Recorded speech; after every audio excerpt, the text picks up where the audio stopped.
ចំពោះរូបយើងពីរនេះពេលនាងអូនហាំងខុសប្លែកច្រើនពីគ្រាមុនតែងតែឆ្លោះគ្នាមិនមានរឿងអ្វីក៏ធន់រឿងតូចក៏คล้ายជាធំដូចកំពុងមានអ្នកផ្សេង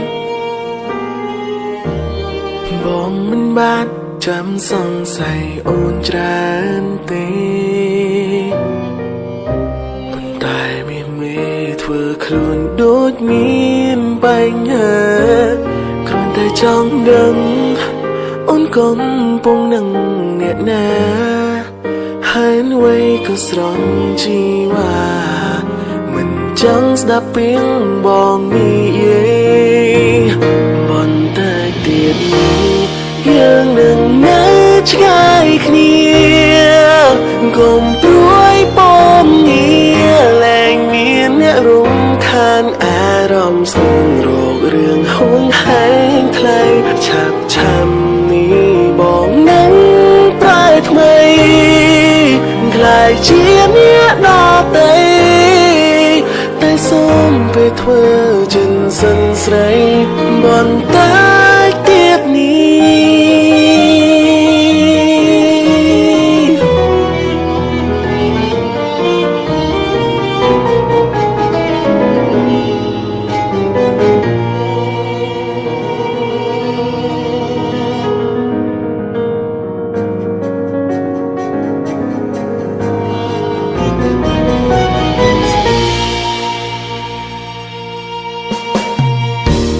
ស្នាមញញឹមដែលធ្លាប់ឃើញស្ទើររាល់ថ្ងៃតែពេលនេះស្រីប្រែស្រពន់បន់ពេញម្ដងក៏ព្រោះតែបងមិនមែនមនុស្សដែលអូនបងតែគុំបារម្ភស្នេហ៍ស្នងបងនឹងចាក់ចេញពីទីនេះបន្តែទៀតនេះយើងនឹងនៅឆ្ងាយគ្នាកុំព្រួយពំងារលែងមានអ្នករំខានអារម្មណ៍ស្ទងរោគរឿងហួងហែងថ្លៃឆាប់ឆាំ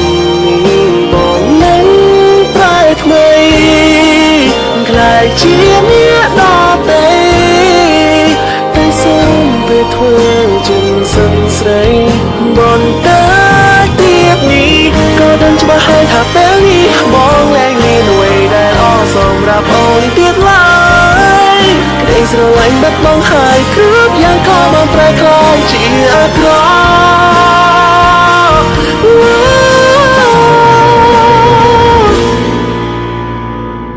បន្តែទៀតនេះ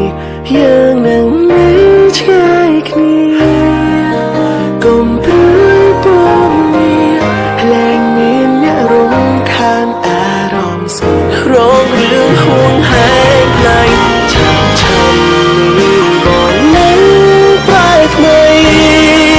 ខ្លាចជាអ្នកណាទៅ